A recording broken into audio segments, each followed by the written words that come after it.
दत्ता। परम धाम परम ब्रह्म परेशं परमेश्वरं विघ्न विघ्नकरं शान्तं पुष्टं कान्तमनन्तकं सुरासुरेन्द्रैः सिद्धेन्द्रैः स्तुतं स्तौमि परात्परं सुरपद्मदिनेशं च गणेशं मङ्गलायनं वसुदेवसुतं देवं कंसचाणूरमर्दनं देवकी परमानन्दं कृष्णं वन्दे जगद्गुरुं यं ब्रह्मा वरुणेन्द्ररुद्रमरुतस्तुवन्ति दिव्यैस्तवैर्वेदैः साङ्गपदक्रमोपनिषदैर्गायन्ति यः सामगाः ध्यानावस्थिततद्गतेन मनसा पश्यन्ति यं योगिनो यस्तानं न विदुसुरासुरगणा देवाय तस्मै नमः। आदो देवकी देवगर्भजननं गोपीगृहे वर्धनं मायापूतनजीवतापहरणं गोवर्धनोद्धारणं कंसच्छेदनकौरवादिहननं कुन्तीसुतापालनम् एतद्भागवतपुराणकथितं श्रीकृष्णलीलामृतं सच्चिदानन्दरूपाय विश्वोत्पत्त्यादिहेतवे तापत्रयविनाशाय श्रीकृष्णाय वयं नुमः। श्रीकृष्ण गोविंद हरे मुरारी हे नाथ नारायण वासुदेव श्रीकृष्ण गोविंद हरे मुरारी हे नाथ नारायण वासुदेव। योगेश्वर श्रीकृष्ण महाराज की जय। भगवान दत्तात्रेय की जय। गुरुदेव दत्त।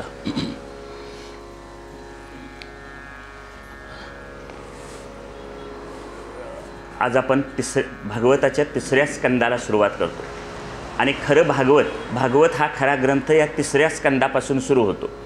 पहिल्यांदा आपण पहिल्या दिवशी भागवताचं महात्म्य बघितलं। पहिल्या स्कंदामध्ये आपल्याला अधिकार कोणाचा आहे तो बघितला। त्यानंतर काल जो दुसरा स्कंद झाला त्याच्यामध्ये आपण साधन कोणतं करायचं याबद्दलचा विचार बघितला। आता तिसऱ्या स्कंदामध्ये खरी सुरुवात होते भागवताला आणि या तिसऱ्या स्कंदाचं नाव आहे सर्ग। म्हणजे काल भागवताची 10 लक्षणं बघितली आपण। भागवत महापुराणाची 10 लक्षणं काल सांगितली। त्यातले ही एकूण 12 स्कंद आहे। त्यातला पहिला दुसऱ्या स्कंदाला ती काही लागू पडत नाही। पहिला स्कंद अधिकाराचा, दुसरा स्कंद साधनाचा। तिसऱ्या स्कंदापासून वरचे 12व्या सर्गापर्यंत ही वेगवेगळी त्याला दिलेली काय नावं आहेत। त्या नावाला ते जे नाव दिले त्या नावाला अनुसरून त्यात असलेली माहिती आहे। आता स्कंद तिसरा जो आहे त्याला सर्ग असं म्हणतात। सर्ग म्हणजे काय? सर्ग म्हणजे भगवंतानं निर्माण केलेली सृष्टी। म्हणजे काल आपण बघितलं की सृष्टीची निर्मिती कशी झाली। तर पहिल्यांदा सांगितलं होतं एका विलक्षण तेजोगोल होता आणि तेजस्वी त्या तेजोगोलाचा उष्णतेनं स्फोट झाला आणि त्याच्यातून क्रमाक्रमानं विश्व निर्माण झालं। हे विज्ञानानं शोधून काढलेलं आणि पूर्वी आपल्या उपनिषदांनी सांगितलेली गोष्ट साधली। दुसरा मुद्दा सांगितला होता की ब्रह्मालाच असं वाटलं की मी एक आहे अनेक व्हावं, एकोहम बहुश्याम, मी एक आहे आणि अनेक व्हावं असं वाटलं। असं वाटणं किंवा ही इच्छा होणं किंवा त्याला असा संकल्प होणं याला आपण मूळ माया म्हटलं। त्या मूळ मायेतून सत्व रज तम ही 3 गुणांची गुणमाया निर्माण झाली। गुणमायेमध्ये असताना हे 3 गुण साम्यावस्थेत होते, म्हणजे समान स्थितीत होते। पण नंतर ते एकमेकामध्ये मिसळले गेले आणि मिसळल्या गेल्यानंतर त्याच्यातून 3 प्रकारचे अहंकार निर्माण झाले। सात्विक अहंकार, राजस अहंकार आणि तामस अहंकार। सात्विक अहंकारातून ज्ञानेंद्रिय त्यांच्या वेगवेगळ्या देवता निर्माण झाल्या, बरोबर। आणि काल दुसरा एक मुद्दा सांगितला होता की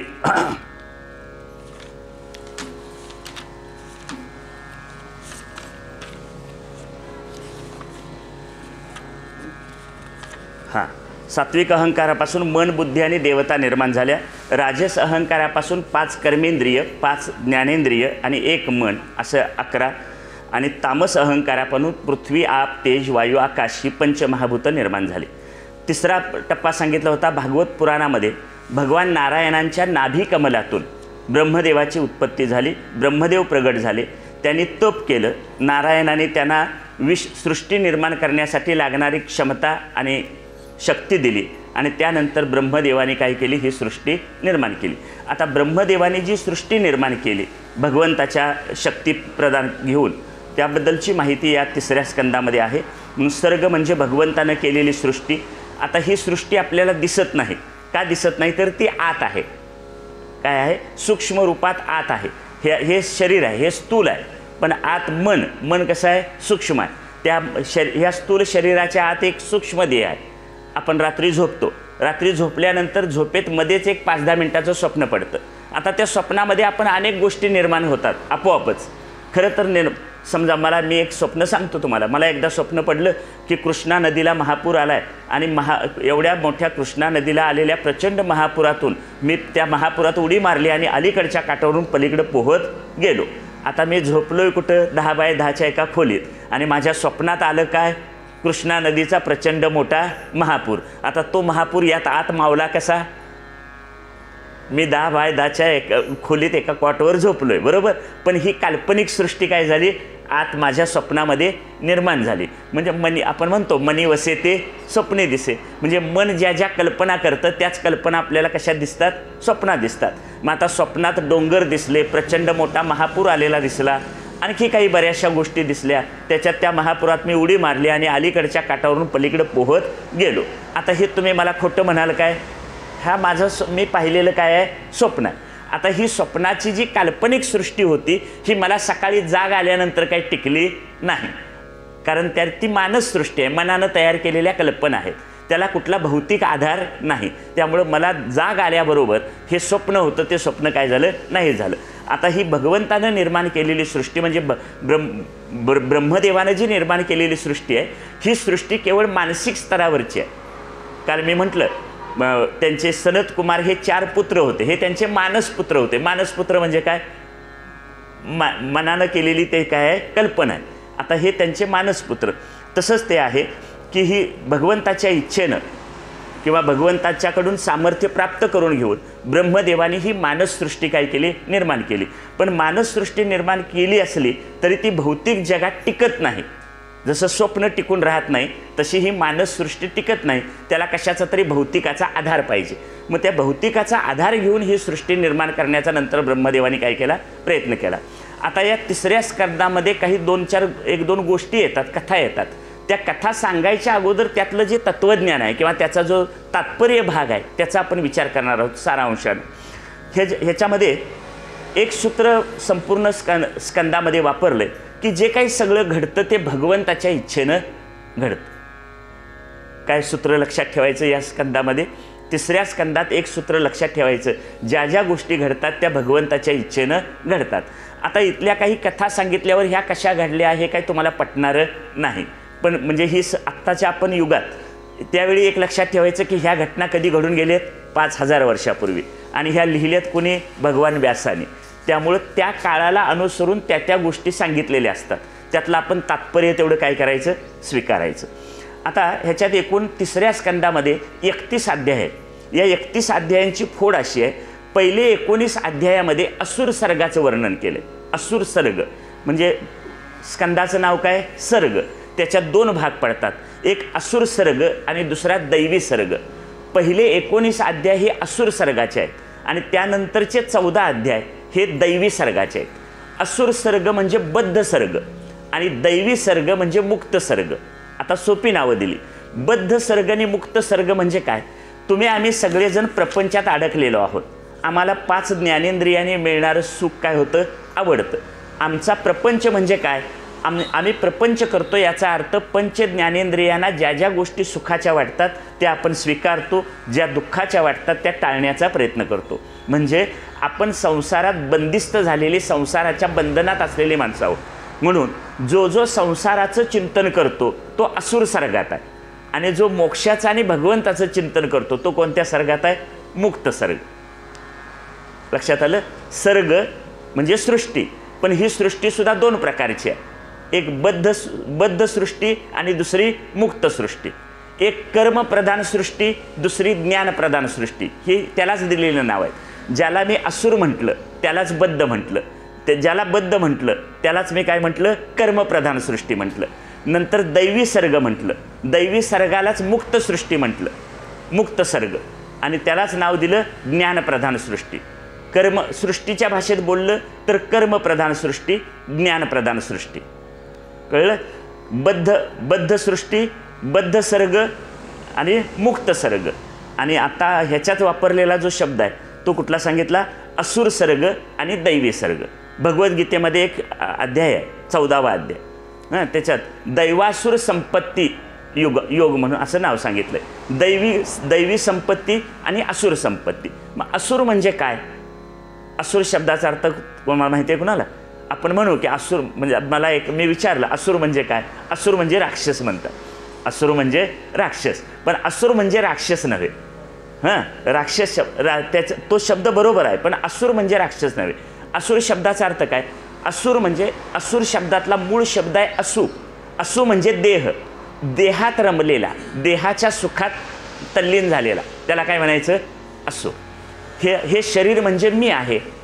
मग या शरीराच्या सुखासाठी जे जे काही करावं लागतं, जे विषय मिळवावे लागतात ते मिळवणं आणि जास्तीत जास्त शरीराला सुख देत राहणं, शरीराचे भोग भोगत राहणं, याला काय म्हणायचं? असुर. राक्षस बरोबर आहे. बुद्धीचे 3 प्रकार सांगितले. एक राक्षसी बुद्धी आहे, दुसरी असुरी बुद्धी आहे. राक्षसी बुद्धी, असुरी बुद्धी आणि तिसरी एक मोहिनी बुद्धी आहे. राक्षसी बुद्धी म्हणजे काय? आता म्हणजे हे 3 शब्द कळायला मदत होईल. राक्षसी बुद्धी याचा अर्थ काय?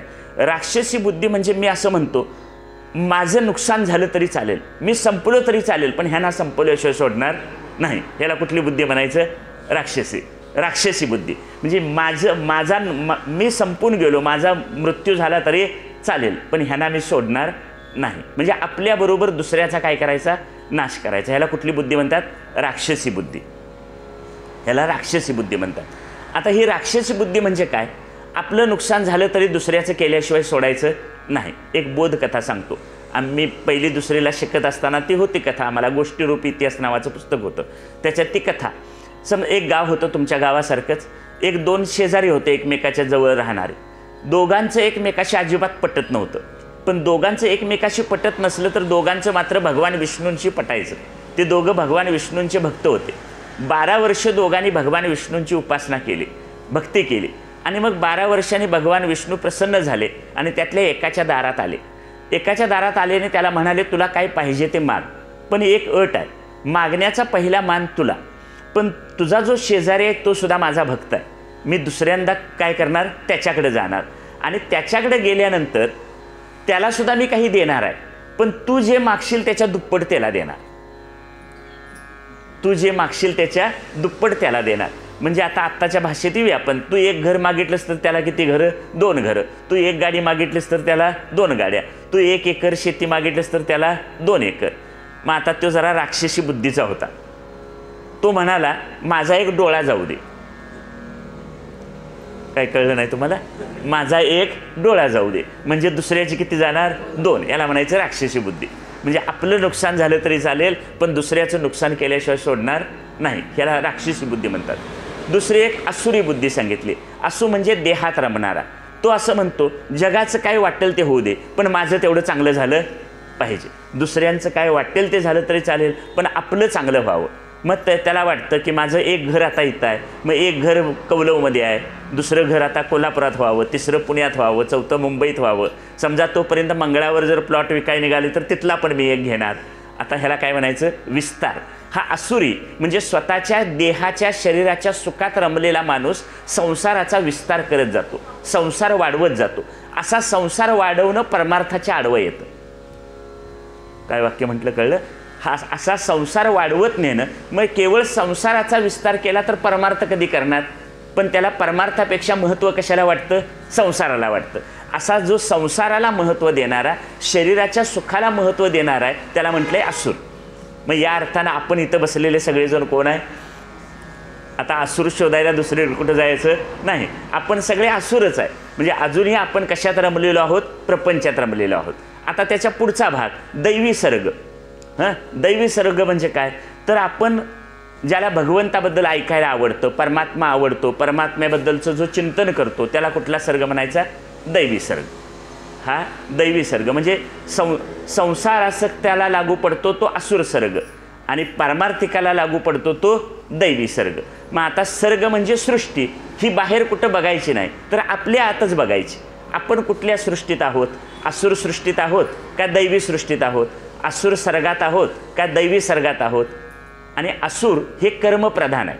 कर्मप्रधान म्हणजे संसाराचा विस्तार करणारा माणूस अनेक खटपटी उद्योगधंदे करतो आणि तो काय करतो? आपला संसार वाढवण्याचा प्रयत्न करतो, तो प्रवृत्ती मार्गी असतो.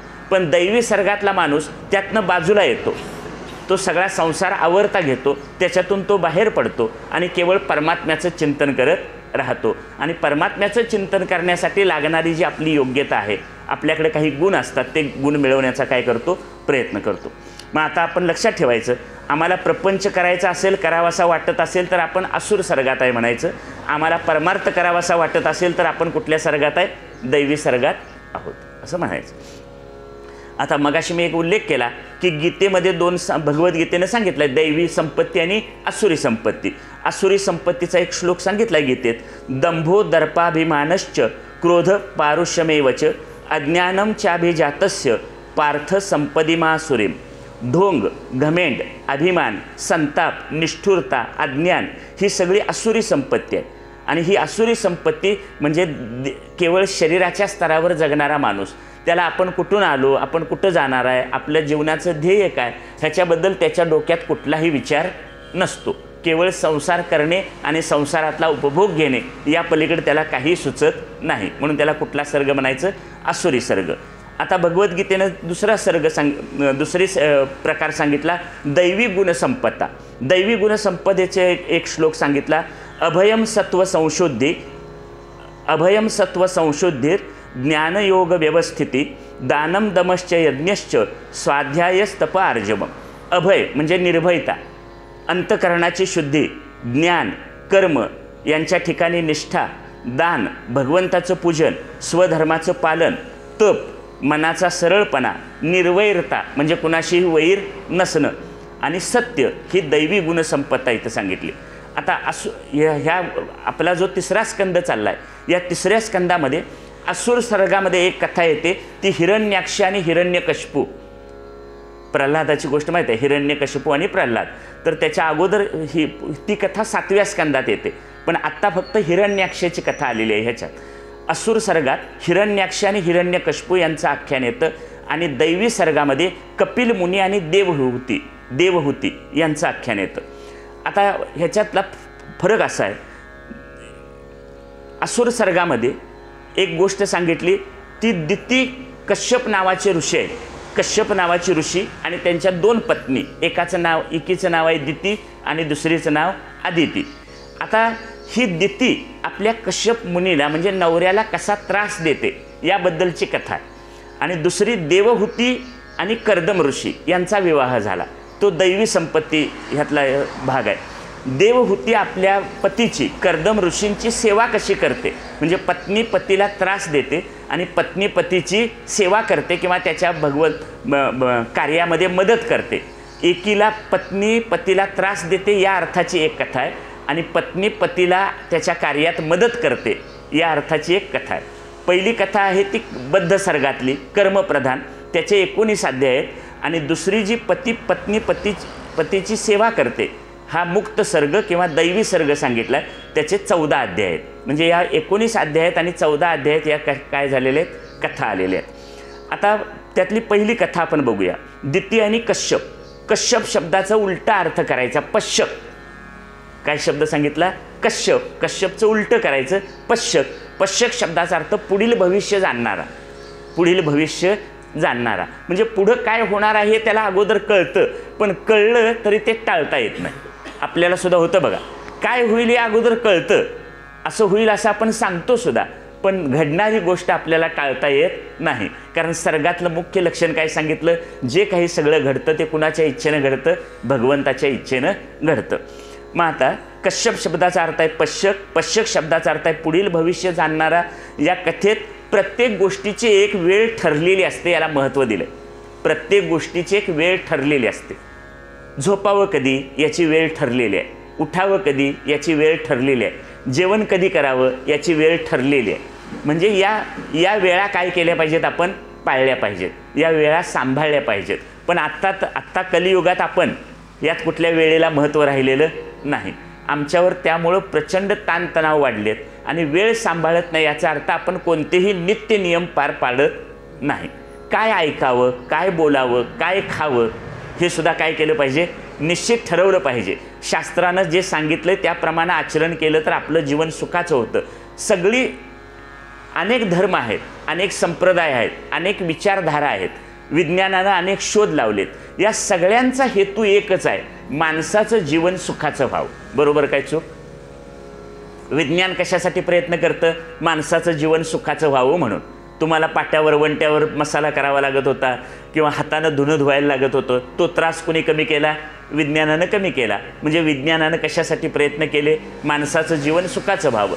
पूर्वी चालत जायला लागायचं, आता हजारो प्रकारची वाहनं आली, आमचा चालण्याचा त्रास काय झाला, कमी झाला. विज्ञानानं अनेक औषधं शोधून काढली, आमचा रोगराईचा त्रास बराचसा काय झाला, कमी झाला. म्हणजे विज्ञान प्रयत्न करतं मानवी जीवन सुखाचं व्हावं म्हणून. ज्ञानदेवाने ज्ञानेश्वरी लिहिली, तुकाराम महाराजांनी गाथा लिहिली, नाथाने भागवत लिहिलं, समर्थाने दासबोध लिहिला किंवा व्यासाने अनेक ग्रंथ लिहिले. हे सगळे कशासाठी लिहिले, माणसाचं जीवन सुखाचं व्हावं म्हणून लिहिलं. बरोबर? म्हणजे सगळे धर्म, सगळे संप्रदाय, अनेक विचारधारा माणसाचं जीवन सुखाचं व्हावं यासाठीच प्रयत्न करतात. बाकी त्यांच्या तत्त्वज्ञानात मतभेद असतील, तत्त्वज्ञानात त्यांच्या फरक असतील, पण सगळ्यांचा हेतू एकच आहे, माणसाचं जीवन सुखाचं व्हावं.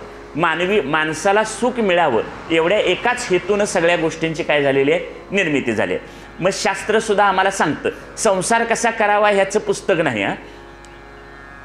वाक्य काय कळलं? तुम्ही नवीन लग्न झालं तर नवीन लग्न झालेल्याला तुम्ही संसार कसा करावा याचं पुस्तक कधी कुणी आपण भेट दिलंय काय? नाही, त्याचं पुस्तक मिळत नाही. पण परमार्थ कसा करावा यासाठी मात्र ज्ञानेश्वरी लिहिली, गाथा लिहिली, भागवत लिहिलं. हे सगळं कशासाठी लिहिलं तर परमार्थ कसा करावा हे आपल्याला कळत नाही. संसार काय तुम्ही आम्ही करतो काय? कुत्री मांजरं सुद्धा संसार करतात, त्यांच्यात आमच्यात काय फरक आहे? बरोबर? पहिल्या दिवशी आपण बघितलं, आहार, निद्रा, भय, मैथून, त्यांनाही आहे, आमच्याकडेही आहे. बरोबर? आम्हाला एक मुलगा झाला, आम्ही पेढे वाटतो. कुत्र्याला 5-6 होतात, ते काय वाटत नाहीत पेढे. ढेकणाला लाखानं मुलं होतात, त्यांना काय फारसा आनंद होत नाही. पण आम्हाला असं वाटतं की आम्हाला एक मुलगा झाला, 2 मुलगी झाली, म्हणजे याशिवाय जगात दुसरा कुठला पुरुषार्थ नाही असं आम्हाला वाटतं. पण त्या प्राण्यामध्ये आणि आपल्यामध्ये एक फरक आहे, तो म्हणजे ज्ञानाचा. त्यांच्यात ज्ञान नाही, आपल्याकडे ज्ञान आहे. आणि ज्ञान मिळवण्याची क्षमता असून जर आपण नाही मिळवलं तर आपण त्या प्राण्यांच्यापेक्षा वेगळे राहत नाही. म्हणून माणसासाठी सगळी शास्त्र निर्माण केलं. माणसांच्यासाठी माणसाचं जीवन सुखाचं व्हावं, कल्याण व्हावं, त्याचं जीवन कृतार्थ व्हावं म्हणून काय केलं, सर्व संतांनी आपल्याला उपदेश केला आहे आणि ग्रंथातून तत्त्वज्ञान सांगितलेलं आहे. मग ते असं म्हणतात की माणसानं आपल्या जीवनाला एक नियम लावून घेतला पाहिजे आणि त्या नियमामध्ये आपलं जीवन बंदिस्त केलं पाहिजे. तुका ह्याच्यात हरिपाठात म्हटलंय, नित्य नेम नामी ते प्राणी दुर्लभ, लक्ष्मी वल्लभ तयाजवळे. आता नियम कशाचा सांगितला, नित्य नेम नामी, दररोज नियमानं नामसाधना केली पाहिजे. असे काही नियम, किंवा मगाशी मी म्हटलं योग्य वेळी खाल्लं पाहिजे, योग्य वेळी झोपलं पाहिजे, योग्य वेळी उठलं पाहिजे. एक नियम सांगितला आहे, उगवत्या सूर्याला आपलं अंतरून पाहू देऊ नये. ह्याचा अर्थ काय झाला, काय वाक्य म्हटलं मी, उगवत्या सूर्याला आपलं अंतरून पाहू देऊ नये. याचा अर्थ सूर्य उगवायच्या अगोदर काय केलं पाहिजे, उठलं पाहिजे. पण आता उलटं झालंय, सूर्य उगवल्याशिवाय आम्ही उठत नाही, म्हणून आम्ही आता सूर्यवंशी झालो. सूर्यवंशी याचा अर्थ काय की सूर्य उगवल्यानंतर उठणारे. हे नियम आपण पाळत नाही. एक नियम पाळायला लागलो की नियम पालनानं आपल्याकडे एक संयम येतो आणि नियम पाळायला लागलो की आपल्या वासनांचा क्षय होतो. तुकोबांचा अभंग आहे, इंद्रियांचा जय वासनेचा क्षय, संकल्पाही वरी नये मन, तुका म्हणे नये जाणीव अंतरा, अंतरिया थारा आनंदाचा. वासना भोगण्यात सुख नाही, वासना क्षीण करण्यात किंवा वासनांचा क्षय होण्यात खरं काय आहे, सुख आहे. कारण वासना पूर्ण करण्यानं कधीच त्याची पूर्ती होत नाही. वासना पूर्ण करत राहणं म्हणजे पेटलेला अग्नी विझवण्यासाठी तूप टाकल्यासारखं आहे. काय वाक्य म्हटलं कळलं? लाकडं धडाधड पेटलेले आहेत आणि पेटलेली लाकडं विझवण्यासाठी आपण तूप टाकलं, काय होईल, विझेल का जास्त भडकेल? हां, जसं पेटलेली लाकडं विझवण्यासाठी तूप टाकणं चुकीचं आहे, तसं वासनापूर्तीत जीवन घालवणं चुकीचं आहे. कारण वासना पूर्ण करण्यानं कधीच त्या पूर्ण होत नाही. वासनापूर्ती होतच नाही. आणि संसारात आपण कशाची पूर्ती करत राहतो? आयुष्यभर शेवटपर्यंत जाईपर्यंत आपण आपल्या वासनापूर्तीतच असतो. आणि जाताना आणि काहीतरी वासना राहतातच. काय, एवढं पोरग्याचं लगीन झालं असतं बरं झालं असतं, नातवाचं झालं असतं तर होय बरं झालं असतं, नातीचं एवढं मी जायच्या आधी माझ्या डोळ्याने मी बघितलं असतं. अरे बाबा, तुझं काय काय व्हायचं ते एक यादी दे. यादी दे म्हणजे तेवढी यादी पूर्ण होईपर्यंत ह्याला आयुष्य वाढवून दे, असं आपण अर्ज करूया ब्रह्मदेवाकडं. आणि असा अर्ज केल्यानंतर मग तुझी कामं सगळी पूर्ण कधी होतील ते सांग, मग त्यावेळी तुला नेऊया. असं चालेल काय? कधी पूर्ण होणार? त्या कधी पूर्ण होत नाहीत. पण आपण फक्त मात्र म्हणतच राहतो. काय, हे एवढं बघितलं असतं बरं झालं असतं, माझ्या देखत एवढं घर झालं असतं म्हणजे बरं झालं असतं, माझ्या देखत एवढं नातवाचं लग्न झालं असतं म्हणजे बरं झालं असतं. म्हणजे किती इच्छा आपल्या आहेत, या वासनांची आणि इच्छांची काय होत नाही, पूर्ती होत नाही. म्हणून एक नियम लावून घेतला पाहिजे. एखादा साधा नियम जर आपण पाळला तर त्याच्यापासून सुद्धा मोठा लाभ होतो. एक कथा किस्सा सांगतो. एक सामान्य माणूस होता. आता तुम्हाला जसं, आता तुम्ही ठरवा रोज नियमानं एक नियम ठरवला की रोज ज्ञानेश्वरीतल्या 5 ओव्या वाचायच्या, रोज भागवतातलं थोडंसं एखादं प्रकरण वाचायचं, किंवा रोज नियमानं हरिपाठ म्हणायचा. असा एखादा नियम दीर्घकाळ करत राहिलो तर त्याचं मोठं फळ आपल्याला मिळतं. पण तेवढा काळपर्यंत वाट पाहण्याची आपली काही नसते, तयारी नसते. एक नियम पाळणाऱ्या माणसाची गोष्ट सांगतो. एक सामान्य माणूस होता. त्याने एक नियम केला, तुमच्या गावासारखंच गाव. एक नियम केला तो असा की रोज सकाळी एखाद्या वारकऱ्याचं तोंड बघायचं. एखाद्या वारकऱ्याचं काय करायचं, तोंड बघायचं, आणि वारकऱ्याचं तोंड बघून आपल्या पुढच्या कामाला सुरुवात करायची. आता आपण असा नियम करू शकतो, रोज विठ्ठलाच्या मंदिरात जायचं, विठ्ठल मंदिरात देवाचं दर्शन घ्यायचं आणि मग आपल्या कामाला सुरुवात करायची. तुम्ही इथला नियम करू शकता, रोज भगवान दत्तात्रयांचं दर्शन घ्यायचं आणि नंतर आपल्या संसारिक कामाला काय करायची, सुरुवात करायची. असा एक नियम त्या एका वारकऱ्यानं फक्त घेतला. काय, एका गावातल्या जो सामान्य माणूस होता त्यानं ठरवलं की आपण आपल्या गल्लीतल्या एका वारकऱ्याचं काय करायचं, रोज दर्शन घ्यायचं. रोज तो शेजारीच राहत होता आणि कुंभार होता. कुंभार असल्यामुळं रोज मडकी तयार करणं, माती आणणं हे त्याचं काम असायचं. जवळच्या जवळ असल्यामुळं त्यानं ठरवलं वारकरी आहे त्यामुळं वारकऱ्याचं दर्शन घेतलं म्हणजे पांडुरंगाचं दर्शन घेतल्यासारखं आहे. साधा नियम आहे, देवळातसुद्धा जायची गरज नाही. मग त्यानं हा नियम चालू केला. मग तो रोज त्या आंघोळ करायचा, दारात उभा राहायचा, समोरच्या घरात तो दिसला की त्याला काय करायचा, नमस्कार करायचा, आपल्या कामाला सुरुवात करायची. एक दिवस तो कुंभार समाजाचा माणूस मडकी तयार करण्यासाठी लागणारी माती आणायला गेला. माती आणायला कुठं गेला, शेतात गेला. आणि शेतात गेल्यानंतर तो मातीसाठी खणत असताना मातीला एक थोडासा खड्डा उकरला आणि त्याला एक गठळं सापडलं. तिथं एक असं समजू गोष्टीतलं की सोन्याच्या नाण्याने भरलेला मोहरांचा हंडा त्याला सापडला. एक कळशी त्याला सापडली. आता सापडल्यानंतर हा सकाळी उठल्याबरोबर दर्शनाला गेला तर पत्नीनं सांगितलं ते घरात नाहीत. घरात नाहीत तर कुठं गेलेत, तर मडकी तयार करायला लागणारी माती आहे ती माती आणायला गेलेत. कुठं गेलेत, ह्या पलीकडच्या काहीतरी नाव सांगितलं, ह्या शेतात गेलेत. तो पळत पळत आता म्हटलं आपल्याला बाहेर जायचं आहे तर आपण ह्यांचं दर्शन घेऊनच जाऊया. म्हणून तो गडबडीनं कुठं गेला, शेतात गेला. ह्यानं ते कळशी हातात धरलेलीच होती. मागं वळून बघितलं तर रोज दर्शन घ्यायला हा सामान्य नियम केलेला आला आहे. तो त्यानं ठरवलं होतं आता हे उचलून घरला घेऊन जायचं. पण आता ह्यानं बघितलं, आता काय केलं, ह्यानं बघितलं. आता ह्यानं जर दुसऱ्या कुणाला तरी सांगितलं तर ते सरकार जमा होणार सगळं. मग त्यानं त्याला बोलवलं आणि म्हणाला हे दोघं अर्ध वाटून घेऊया. खरं तू कुणाला काय करू नकोस, सांगू नको. बघा, रोज एकाचं दर्शन घ्यायचं निमित्त केलं तर अर्धा सोन्याचा हंडा मिळाला. एक नियम आपण जर पाळला तर एवढा लाभ झाला. काय नाही गोष्ट कळली तुम्हाला? म्हणजे त्याच्या डोक्यात हा काय विषय नव्हता. विषय काय होता, फक्त रोज एका वारकऱ्याचं काय करायचं, दर्शन घ्यायचं. किस्सा विनोदी आहे पण सांगण्याचा मुद्दा काय, एक नियम पाळला तर असा आपल्याला लाभ काय होऊ शकतो. म्हणून ज्ञानेश्वर महाराज म्हणतात नित्य नियम नामी ते प्राणी दुर्लभ, लक्ष्मी वल्लभ तयाजवळी. आता जी मगाशी मी सांगितली दिती कश्यपांना त्रास देते अशा प्रकारचं जे असुर सर्गातली कथा आहे ती बघूया. हिरण्याक्ष आणि हिरण्यकशिपू यांचं हे आख्यान आहे. आता गोष्ट फार मोठी आहे, 19 अध्यायात सांगितलेली, पाठ होत नाही मला म्हणून मी संक्षिप्त लिहून आणली आहे. नारायण भगवंतांच्याकडून शक्ती प्राप्त करून घेऊन ब्रह्मदेवाने अनेक प्रकारची सृष्टी रचली. पण त्यांच्या लक्षात आलं की ही मानस सृष्टी टिकत नाही. भौतिक आधाराशिवाय ही मानसिक सृष्टी स्थिर राहू शकत नाही हे अनुभवानं सिद्ध झालं. त्यांना सृष्टी निर्मितीची चिंता वाटू लागली की आता सृष्टी निर्मिती कशी करायची याविषयी ते विचार करत होते. तेवढ्यात त्यांच्या शरीराचे 2 भाग झाले. कुणाच्या? ब्रह्मदेवाच्या. ब्रह्मदेवाच्या शरीराचे 2 भाग झाले आणि त्या 2 भागापैकी 2 भाग म्हणजे स्त्री आणि पुरुष यांची निर्मिती झाली. त्यातलं पुरुष म्हणजे मनु आणि स्त्री म्हणजे शतरूपा. त्यांचं नाव काय? मनु आणि शतरूपा. मनु आणि शतरूपा. ब्रह्मदेवानं त्यांना सांगितलं की तुम्ही आता काय करा, सृष्टीचा विस्तार करा किंवा प्रजा वाढवा. आत्ता प्रजा वाढवा म्हणून कुणाला सांगायची गरज नाही. आता आपण जगात 1 नंबरला आहे. जगात 1 नंबरला लोकसंख्या वाढलेली आहे. पण हा काळ जो होता 5000 वर्षापूर्वीचा, तेव्हा भगवंतानं सृष्टी निर्माण केल्यानंतर सृष्टीचा विस्तार व्हावा म्हणून त्यांना सृष्टी निर्माण करा किंवा प्रजा निर्माण करा अशा प्रकारचा उपदेश केला गेला. काय झालं? मनु म्हणजे ब्रह्मदेवाच्या शरीरात 2 भाग झाले आणि 2 भागातले 1 स्त्री आणि 1 पुरुष. पुरुषाचं नाव मनु आणि स्त्रीचं नाव शतरूपा. ब्रह्मदेवानं त्यांना सृष्टीचा विस्तार करण्याचा, प्रजेचा विस्तार करण्याचा आदेश दिला आणि तेव्हापासून मैथुनातून प्रजा निर्माण होऊ लागली. म्हणजे स्त्री पुरुष संबंधातून प्रजेची वाढ होऊ लागली.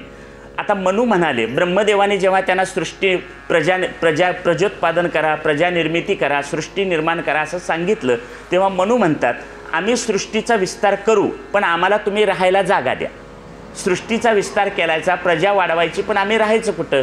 मग ब्रह्मदेव त्यांना म्हणाले की तुम्हाला मी राहायला पृथ्वीवर जागा देतो. म्हणून त्यांनी पृथ्वीचा शोध घेतला. 5000 वर्ष विसरायचं नाही म्हणून त्यांनी कशाचा हे घेतला शोध? पृथ्वीचा. मग पृथ्वी कुठं दिसेना. तेव्हा त्यांना चौकशी करताना कळलं की पृथ्वी समुद्राच्या तळाशी नेलेली आहे. कुणी नेली? तर त्या हिरण्याक्ष नावाच्या असुरानं नेलेली आहे. हिरण्याक्ष नावाच्या असुरानं पृथ्वी समुद्राच्या तळाला नेलेली आहे. मग हिरण्याक्ष नावाचा असुर पृथ्वी रसातळाला घेऊन गेला होता. मग आता यांना कुठं राहायला द्यावं असा विचार करत असतानाच त्यांच्या नागपुडीतून एक छोटा वराह निघाला. कुणाच्या? ब्रह्मदेवाच्या. ब्रह्मदेवाच्या नागपुडीतून वराह निघाला. वराह म्हणजे डुक्कर. त्याचं दुसरं एक नाव आहे सुकर. सुकर डुक्कर. सुकर म्हणजे सुद्धा डुक्कर. मग हा भगवंताचा पहिला वराह अवतार झाला. भगवंतानी वराह रूपात अवतार घेतला. आता नागपुडीतून जन्म झाला. मी तुम्हाला काल सांगितलं होतं एक संपूर्ण पृथ्वीचं एक सृष्टी अशी निर्माण केली आणि विराट पुरुषाचं चित्र तयार केलं. तर विराट पुरुषाच्या नागपुडीतून वराह निर्माण झाला. याचा अर्थ नागपुडी ज्या भागात येईल, ज्या भूभागावर येईल तिथं काय झाले? भगवंताचा अवतार झाला असा त्याचा अर्थ होतो. मग हा नागपुडीतून एक छोटा वराह निघाला आणि तो बघता बघता हत्ती एवढा मोठा झाला. त्याने समुद्रात प्रवेश केला आणि समुद्राच्या तळातून पृथ्वीला वर आणू लागला. अशी पृथ्वी वर आणत असताना हिरण्याक्ष त्या भगवंताच्या आडवा गेला आणि त्यांना पृथ्वी वर घेऊन जाऊ देईना. पण भगवंताने त्याला बाजूला सारून पृथ्वी वर आणली.